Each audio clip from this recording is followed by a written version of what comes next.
Let's get it. This is Life's Essential Ingredients with Jeff and a Mike, where we hope to inform, inspire, and transform lives, one essential ingredient at a time. Welcome to the show.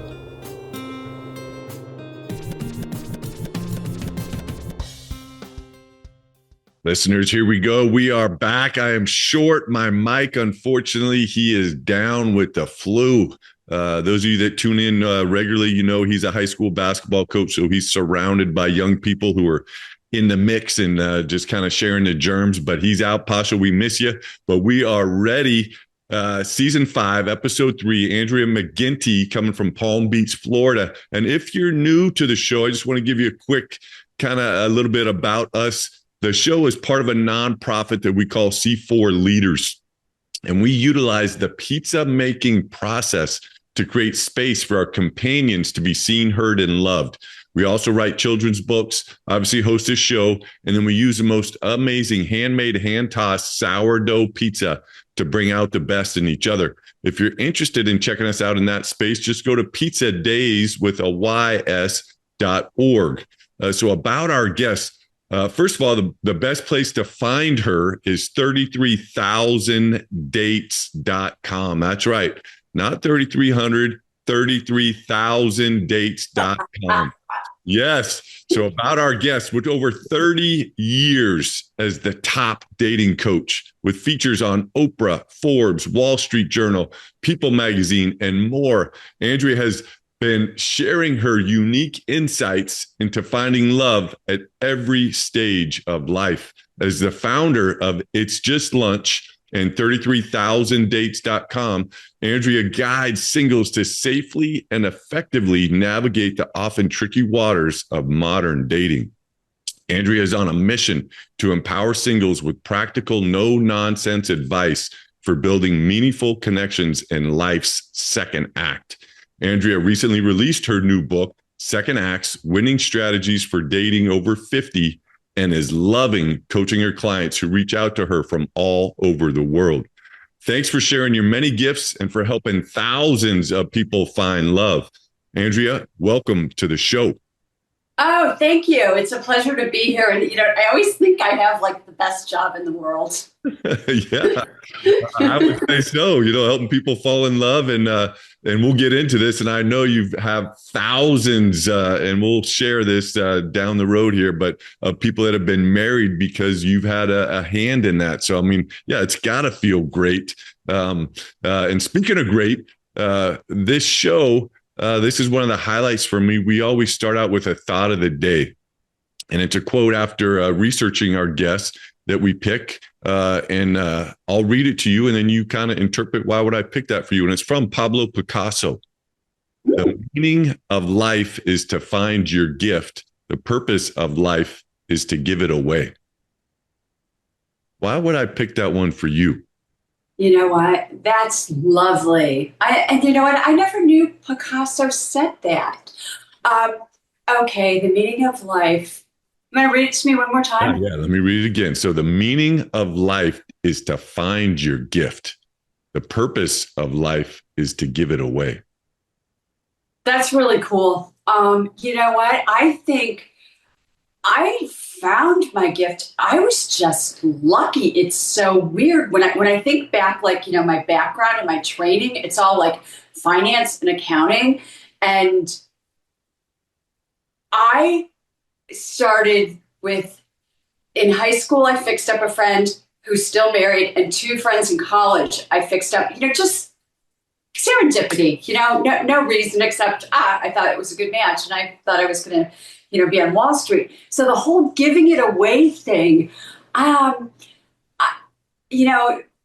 do like giving gifts. There's something about, I'm the oldest of 6 children, or actually 7 children. So I think, I always had a lot of responsibility and had to do a lot of things.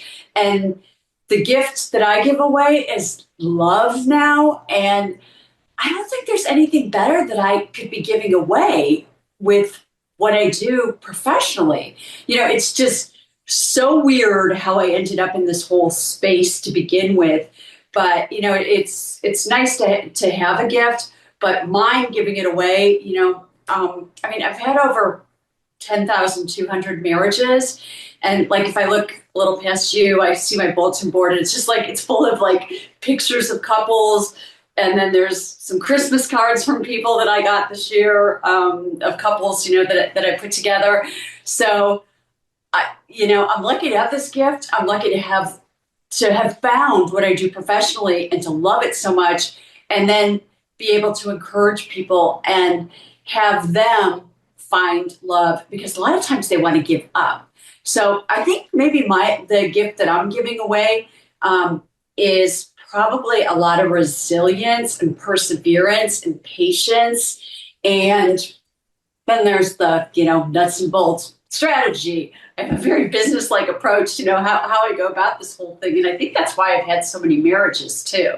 Does that make sense? Yeah, for sure. And I love it. And yeah, we could probably spend a whole episode just kind of breaking down what you just shared and then really taking a deep dive into this. But it's so cool. So many times we're seeking in life things just for us. I think you're just a great example of this. And then this quote, and why I picked it for you is, and I love how you tapped into that word love. The purpose of life is to give it away. And in you giving away the love and creating kind of hope for people, when you just listed those words, I put down, and I'm taking notes just so when I have my head down, I'm not on my phone, I'm taking notes. I love doing this and I love learning, but I wrote down the word hope, and I think that's what and I'm sure you realize it, but one of the great gifts that you give to your clients that reach out to you is hope, that there is someone out there for you.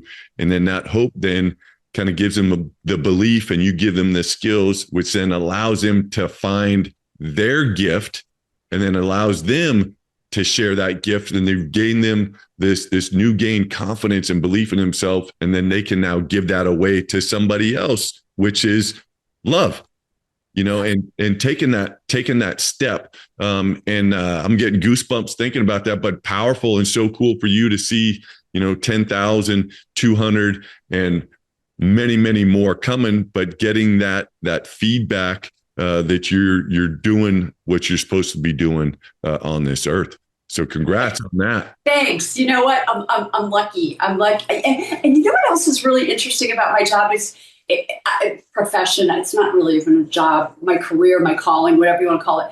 It's not like I'm an attorney and I deal with attorneys all day, or I'm a doctor and I see patients all day. Like I see like so many different kinds of people with what I do, from people that are, teachers and artists, and I have 2 NFL coaches as clients right now, and everything in between. So, I meet really interesting people, and it doesn't matter, who you are or what you are, in terms of what you do professionally. Everybody wants love. It might look a little different depending on your age. Most of my clients are like in the 35 to 60-year-old age group. So I get a lot, especially like in the latter 40s and 50s, that are second acts, really. They got married in their 20s. They never, walked down that aisle thinking, oh, I'm going to do this again when I'm 50. That was not in their mind. And so, what a long time ago when I got into this, of course, I was in my 20s. So I worked with people mostly in their 20s and 30s. And now I work with people more in my age group, 40s, 50s, early 60s. And it's a whole different ball game. It's not people who are now looking, for the most part, to have children. They already have children. Now they're thinking, oh, wow, I still want a life partner. Hey, just because I'm 50, I'm not dead. I've still got, another good 30, 40 years in me to live. And my goal is to help them find, the right person and companionship and fun for this, next adventure in life.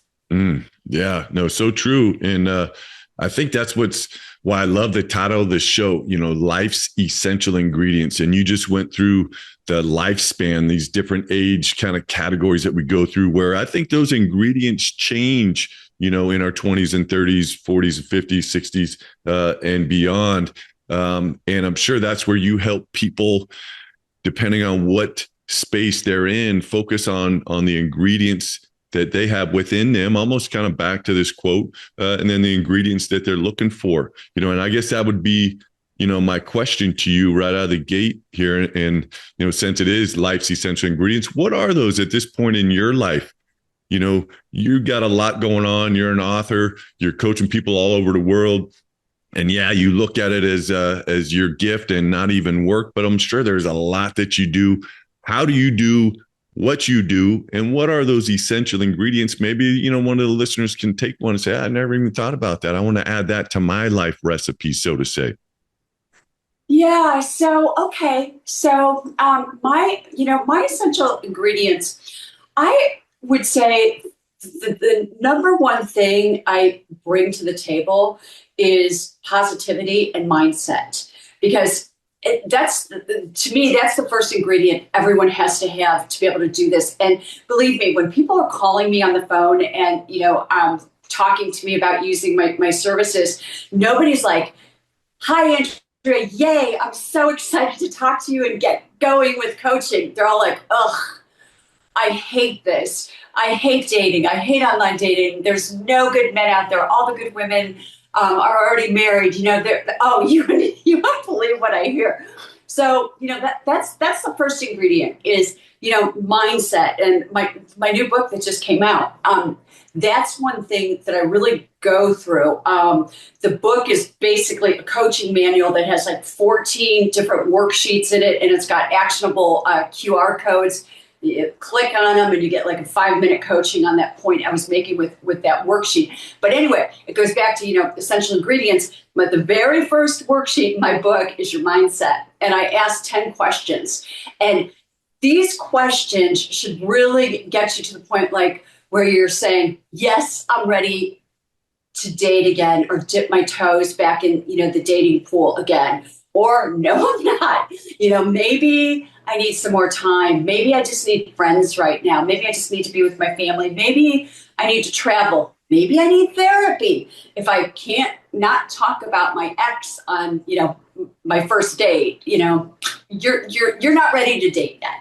So I would say, that's the very first ingredient is mindset. Yeah, for sure. And I didn't even think about, when you were talking about, and you're definitely, I heard the positivity, but of how people enter conversation with you with their history, because they're seeking your expertise and all your guidance from your, years and years of experience. And then unfortunately, they're coming with just a bad taste. They had an awful, not to throw Little Caesars or any other little pizza place, but they just had a pizza that was just all bad and a bad taste in their mouth. And then they're coming to you with that negativity. So yeah, I like how you start with positivity and they say, all right, let's kind of reboot, so to say, your mindset on what is it now that you're seeking and then even overcoming. So you're pretty much like a psychologist as well. Right, except I'm not a psychologist, and I say that right off the bat. If they start getting like, therapy-ish with me, I'm like, hey, you're knocking on the wrong door. That's not me. And no psychobabble for me. Like, I'm very commonsensical with, how I go about things. I'm very strategic. I've got a very set pattern, and I want to make sure their mindset's right first, and then I take them down a strategic path. And the other thing is, I'm not their friend. I'm not their best friend. So I can be very objective as well. I'm not going to tell you, oh, you're beautiful, you're wonderful. Yes, you look 20 years younger than your age, 10 years younger than your age. No BS for me. My clients say I'm direct. I'm pretty direct, graciously direct, they say. But I am direct because I want results. And over 65% of my clients end up in long-term relationships. So, I'm pretty good at this. Yeah, I'm guessing so. You're like the guru. You're one of the first people that kind of got into this space and kind of took it onto your expertise kind of before even you got into this, but using your business background, and then you started. It's just lunch, and I think that was kind of a cool story. Why don't you tell the listeners about that? Okay, so I mentioned that I fixed a couple friends up, but my whole thing was I thought I was going to like take Wall Street by storm. That was going to be my career. But then in my early 20s, I was getting married, and a couple days before the wedding, he called it off. And I was living in Chicago at the time, and I was like, oh my gosh, okay, what am I doing? And I started thinking to myself, especially after friends, are fixing you up on dates. And you got to remember, this is the 1990s. There's no Google, there's no online dating. There's like nothing, right? There's like, yeah, there's the bar scene, there's all that stuff in Chicago, et cetera. But I started thinking, there's got to be a better way. Oh, of course, your friends will fix you up too, but you know what? They're generally not very good at that because that's not what they do. They just know a single person and they know you, and boom, next thing you know, you're on a date. And I remember thinking, oh my gosh, and I'm not, I'm 5'9", which is not giant, but I would get set up. Some of my friends would set me up with these guys that were like 4 or 5 inches, shorter than me, and like, no offense, like that's fine and everything, but it was my problem where I felt like this big, like Amazon woman next to them, Yeah. I'm no Nicole Kidman, Keith Urban kind of thing, So, it wasn't working for me. Anyway, okay, fast forward. I started thinking there should be something. And this was after an executive recruiter called me. And I thought, geez, if there was like somebody like that for my personal life, that'd be so awesome, where they're just like call you up and be like, Andrea, I was thinking about you, and I've got these 3 men that I think are perfect for you. And I was like, oh, and then I would send them out to lunch or for a drink after work, something like not threatening. And that's how It's Just Lunch was born. I was like, I would do this. You know what? I'm just going to start it. And it took off like wildfire. I mean, Chicago was my first office. Pretty soon after, New York was next. And within, I guess it was 12 years, we had 110 locations worldwide. And so it really took off. And it was a blast. Anyway, should I stop there?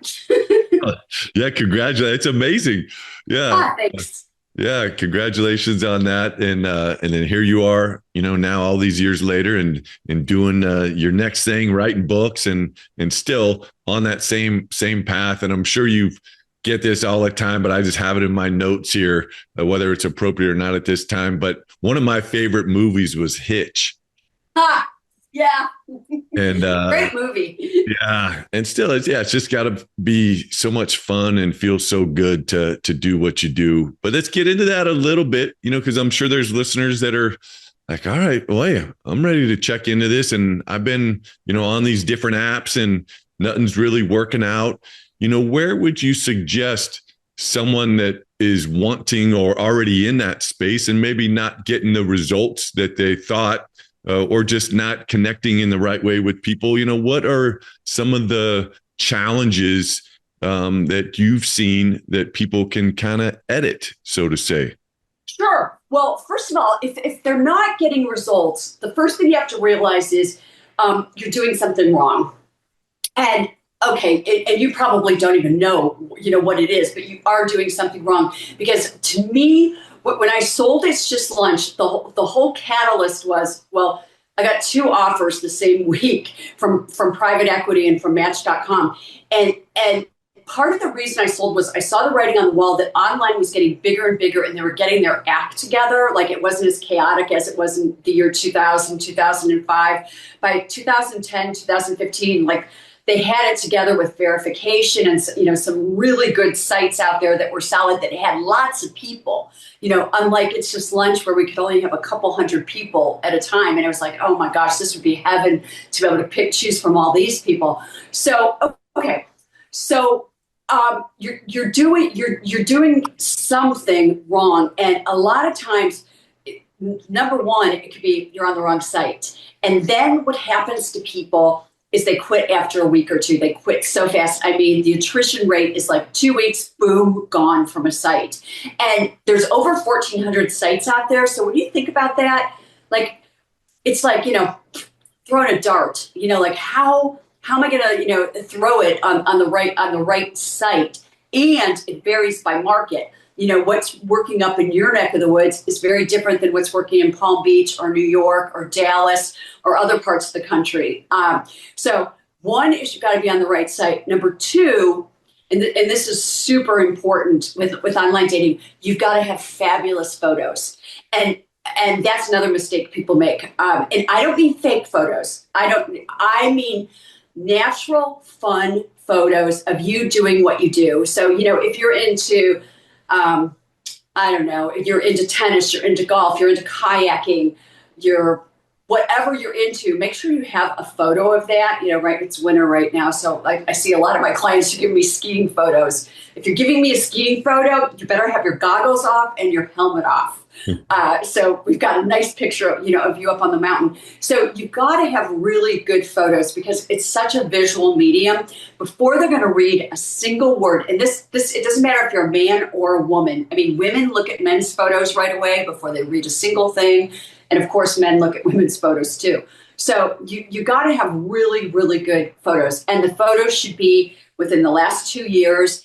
And you shouldn't put more than 6 photos up. And you should not put one photo up because one photo right away leads people to think this person isn't real. It's a bot or something like that. So, okay, you have to have really good photos. So you're on the right site now. You have great photos. The next thing is your profile in your bio. What are you saying in it that's not going to put somebody to sleep? Men have very short attention spans. So when I'm writing a profile for a female client, it could be like 4 sentences, and they're really unique and they're really quirky, and they're unusual. So you've got to come out of the gate with something interesting, and it can't be like, I like Italy and England and France and going to the gym and the beach and the mountains. And I'm like, oh my gosh, I'm going to fall asleep here.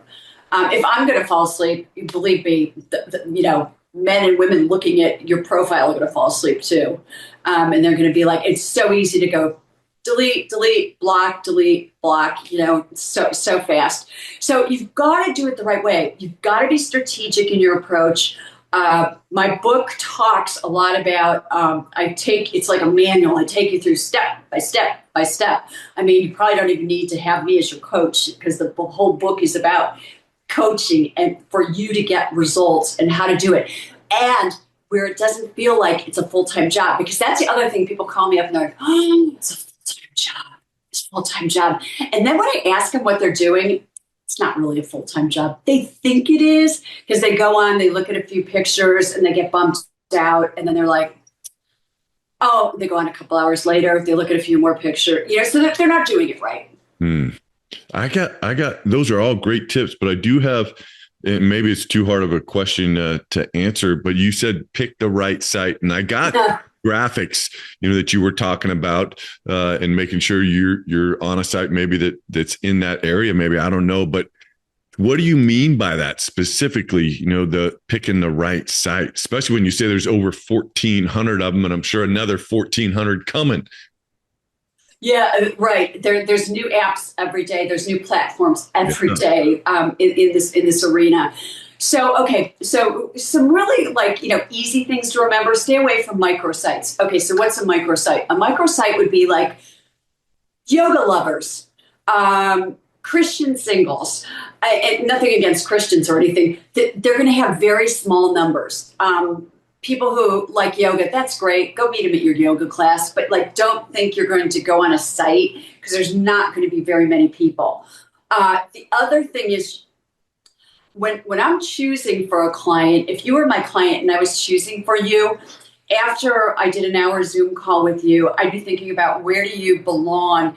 And then I would look at my statistics for the area that you're in. And I get paid research on a monthly basis from Gallup and Pew and Statista, which really helps me drill down in the numbers and be able to say, okay, For you, I would recommend probably Bumble, because in your area, Bumble is about 75% female. So the odds are really good as a man, for that site. Not so much for a woman, who might be listening. On the other hand, it's so hard to say it broad-based across the country, but if you're over 50, let's say if you're over 50, a pretty safe bet is Match.com. And the only reason I say that one is because it's got amazing filters. It's really easy to filter out what you don't want. And if you're pretty tech savvy, you can also throw some algorithms in there too to make it, taking it from like a needle in a haystack to like a needle in a little Easter basket. You can really drill down on the numbers. Now that's not to say that that's the answer for everybody, but the other way to really get to the answer is if you have a friend in the same market, like let's say your best friend lived in Dallas and you lived in Dallas, and he met his girlfriend on Hinge, let's say. Probably, and the other dates he had on Hinge were pretty decent. That's probably indicative of Hinge would be a good place for you to go.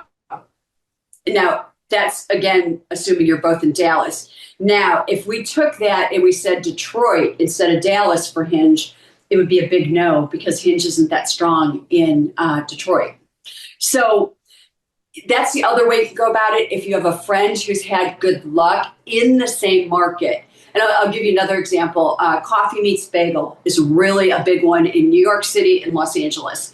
I had a client who was using it. Where was she? Oh, she was in Indianapolis. I'm like, why are you on this site? Because I know there's nobody there in Indy on this site. She goes, oh, my best friend's in LA, and that's how she met her boyfriend. And I'm like, of course, that's why she's on it. And of course, the first thing I did was switch her off that site and get her off that site really fast. I wish I could tell you. I wish I could say it's this site, but then everyone would know that. It's so individual. Yeah, and listen to you. There's so many variables that go into help, which is why people kind of need coaches like you to give them the insight, or to get out and get your book. But overall, and this is maybe a little naive, but if you had to narrow down the values or the characteristics that your clients are seeking, in finding a partner, or even just, going out on a date and, using, your expertise, can you narrow down those of like, hey, what is it that we're seeking in a partner? Or well, I think the really important ones that matter would be the number one characteristic would be common values, because that can circumvent a lot of different things. You don't have to have the same interests. You don't have to like the same sports. You don't have to like the same music even. So the common value part, though, is really, really important. So I would say that's really important. With the group that I'm working with primarily, and it's the over 40 crowd now, they're not so much worried about having kids because, for the most part, they've had them. So what goes out of the equation now is we're at 25, somebody who's devoutly Jewish probably wants to marry somebody devoutly Jewish and raise their children Jewish. Now we're at 45 and our kids are in high school or college. And do we really care if we marry somebody who's Jewish? No, and I find that, some people obviously still care, but a lot of people, I find that goes out the window at this point. It's not as important, that somebody is the same religion and even necessarily the same race. So a lot of those things that were really important factors, and probably a lot of those were delineated too by their families, family pressure, marry someone Catholic, marry someone this, marry someone that. Those were important in their 20s and early 30s, but by the time they're 50, It's the best friend. They're looking for a partner. They're looking for a companion. They're looking for somebody that, at this point, they're financially stable and they're not on the way up of, trying to make it. They've probably made it at this point, and they're, comfortable and, somewhat stable. And so that doesn't come into play, as much as it does with the 30s and 40s something crowd, where they talk about, financial stability more. So we're kind of assuming in the, late 40s and 50s, there's a level of financial stability too. Yeah. Yeah. No, great insight. What, just finishing with these common values and, do some of your services, do you help people kind of figure out what they're going to do, almost like Hitch, what they do on their date after they found their match on some of the people that you coach? Do you give them hey, here's some ideas on some fun things that you could go do? Is that part of what you do or no? Yes, it is. Some people don't need that, but I would say 80% of my clients I do, because sometimes they'll say, I'll be on the phone and I'll be coaching them, and we'll both be on the same dating platform together. So I'm looking at the same people they're looking at and helping them choose. And, he might say, yeah, I like her. I'm going to meet her for coffee. And I'm like, no, don't meet her for coffee. She looks like a really great match for you. Like, coffee to me is a little bit of a cop out because it could be over in 20 minutes. And it's kind of, to me, it's like a half-hearted date. I don't even think it's date. I don't even call it a date. I don't even know why I said date. Lunch, or meet at 4 or 5 in the afternoon, on a Saturday or Sunday afternoon and have a drink. There's not that whole feeling like, oh, wow, you have to spend the whole night, and drinks followed by dinner, followed by whatever. So when people, I say lunch or I say a drink, you want to be somewhere safe too. So, I'm not going to say on the first, to one of my Colorado clients, I'm not going to say, yeah, go hiking in the mountains on the first one with this person you've never met before. But, if they're like, I really want to get coffee. I'm like, okay, well, you know what? Then don't pick a Starbucks, pick like something cute and local and, say, hey, how about we grab coffees at XYZ and, take a walk and talk. That's a fun date too, because then it's not like just sitting there with a cup of coffee, like staring at each other. And walking, I find people like to be active on dates too, for the most part. Don't take this the wrong way, but thank goodness for me. I've been married over 30 years, and I think we grew up roughly in the same time because I was, back when there wasn't all the internet and everything else. But in listening to you, I'm anxious is too strong of a word, but I'm feeling here, and I wrote the word pressure down. And then I start thinking about, both Mike and I were, high school basketball coaches, and you think about young people's lives now and all their posts in their life via social media and the self-doubt that comes in with what I'm posting and the judgment and everything. And it kind of leads me, I don't know why I'm associating that with your clients almost being paralyzed. Some of them, and you said 80% are seeking, your guidance. And I get it, that it's a lot of pressure to figure things out of what's going to work. And I think sometimes we're not just in that space to kind of take a deep breath and then just, I don't know. I don't want to say let things happen, but because you got to have a plan, but it sounds tough. It definitely sounds. I don't know. I think like having somebody like me as a cheerleader makes it a heck of a lot easier. I will say that. I think that part does make it easier if you can do that. I mean, you think about like when you learned to play golf or you learned how to play pickleball, you didn't just go out on the pickleball court. You probably took a clinic or two, right?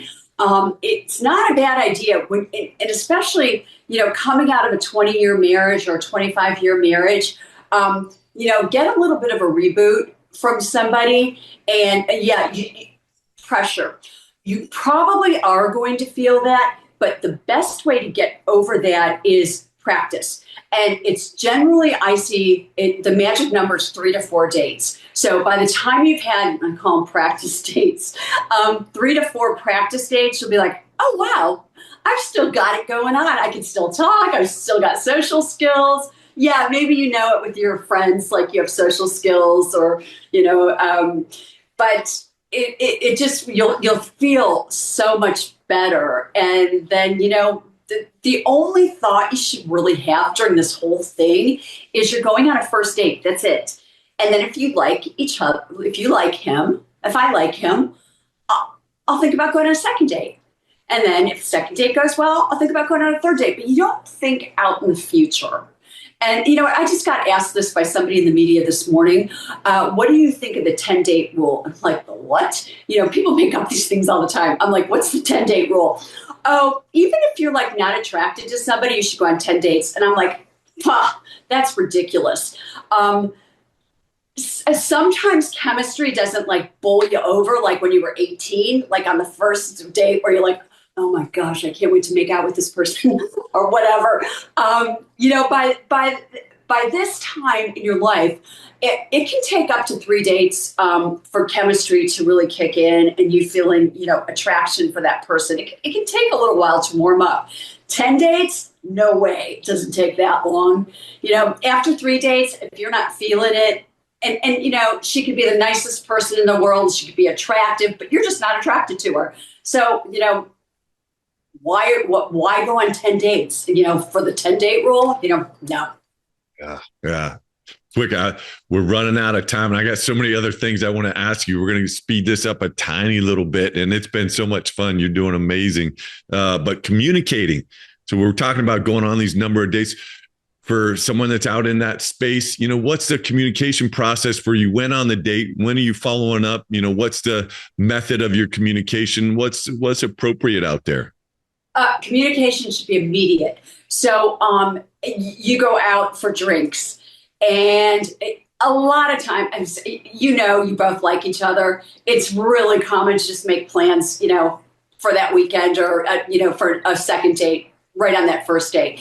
You're not sure, you're like a little shy. That happens. As far as communication, let's say you had a drinks date. By the next morning, you should, if you're interested, you should absolutely be sending, a text right away saying, I had a great time last night. I love talking to you about, X, Y, Z. I'd love to do it again. I have tickets for something on Thursday, or how about that film we talked about? Interested in seeing it on Friday night.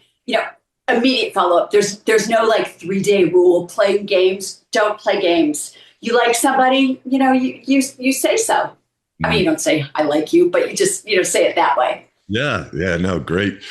Now, in getting ready for this, I went on and watched a video, and there's this app, Riz, Rizz.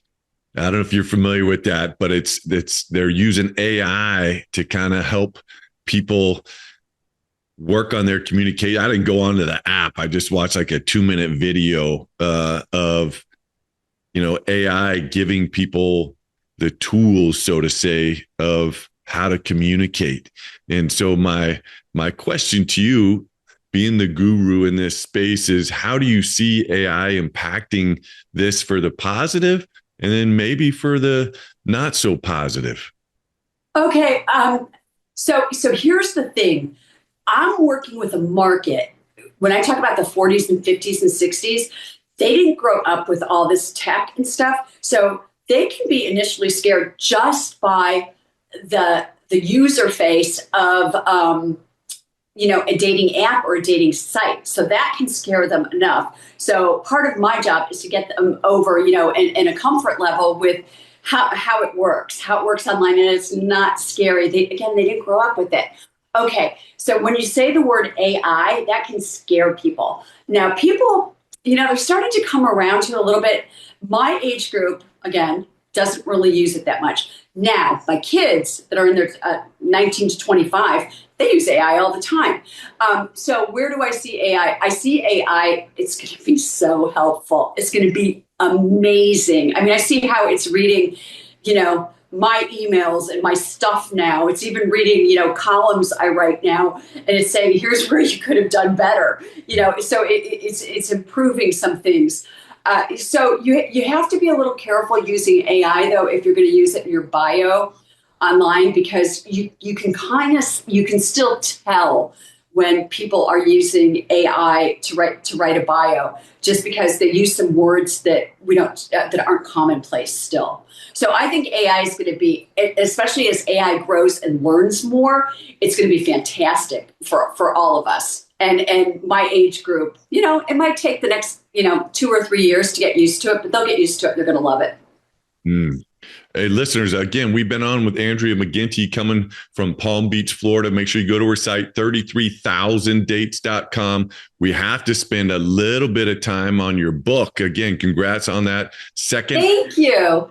Winning Strategies for Dating Over 50. She's been referencing the book throughout this episode, but what else? And you have some amazing reviews. So listeners, if you find yourself in this space, she's got the playbook with all of her years of experience. Get out there and check it out. What else do you want to say about your book?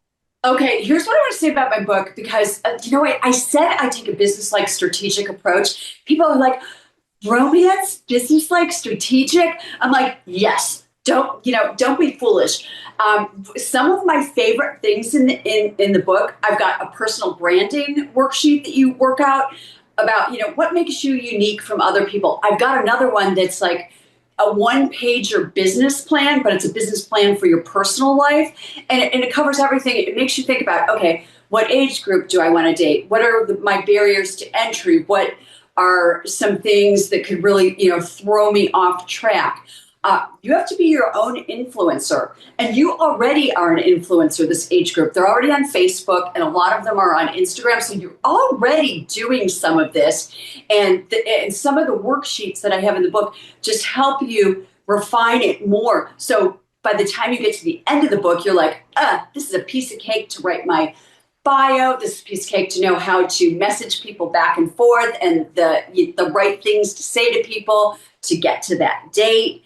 So it really help you, and it's meant to go in chronological order to get you to the dates and hopefully a relationship.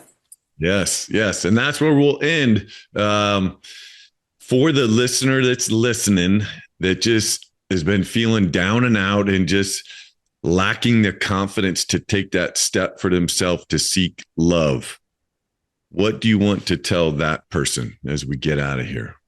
Oh, you know what? Because it's like such an old-fashioned saying. There's a lid for every pot. There's somebody for everybody, and I even remember that too when I look at my bulletin board sometimes. Like this one woman I had that I was thinking I will never ever find her someone, and her Christmas card is like 6 panels of her and who she ended up marrying, sailing, and it's just like such a great story what she wrote me in there.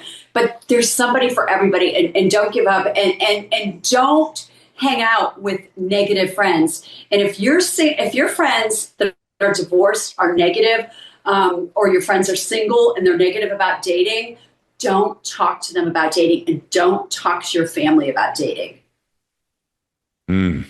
All right, listeners, we heard it here. Season 5, 3 with Andrea McGinty. Make sure reach out to her. We didn't even get to talk about her blog, but she's got a great website. She's got also an assessment on like dating skills. So 33,000dates.com. Make sure you go check that out. Normally my Pasho, the mic gets us out of here, but boom, baby, that just happened. We out.